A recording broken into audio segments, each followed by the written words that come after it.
Hi student, welcome to video number 5 of our Q&A series. So another common question that we are getting nowadays, especially by all our II planners, is that how to prepare for MCQs. तो मैंने ये चीज़ पहले भी clear करी in multiple videos. There is no separate strategy to prepare MCQs. See, first thing is that the content which is there in your core reading or the content of the earlier past papers is also relevant. You need to make sure that you are ready for each and every style of question that comes in exam. You need to practice the question. Ultimately, what will happen in exam is that you just have to choose the correct option. So your practice has to be on your priority. बस ये आप कर सकते हो कि you can skip on the steps, you can skip on the irrelevant things which are not required. But yes, practice is something that you really have to do because in exam the same question will come, but they will give you options. So this is applicable for all our numerical subjects: CS1, CS2, CM1, CM2.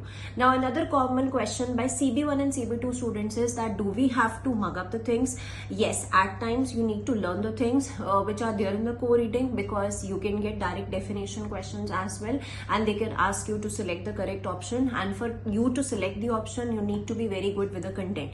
So all CB1 and CB2 students have to be thorough with the content which is there in the core reading, first thing.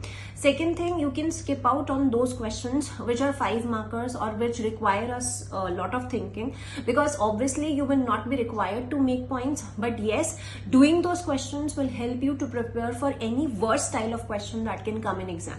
So many students ask this question, do we have to do 5 markers question practice? I would say you should at least read the question, you should at least see the question and just try to frame the points. Yes, whether I am able to understand all the points that are there or not, because they can test you on any of the material, they can test you on any of the point and can ask you to select the correct option or correct point. So for that particular purpose, we need to be good with all the content which is there. Rest, we can assure you that our assignments, our tests and mocks are updated as per the latest MCQ pattern only. So just prepare yourself assuming that I can get any type of question in exam, and when I get question in exam, the only difference compared to earlier attempt is that I will be getting options now, and since I will be getting options, so I need to select the correct option.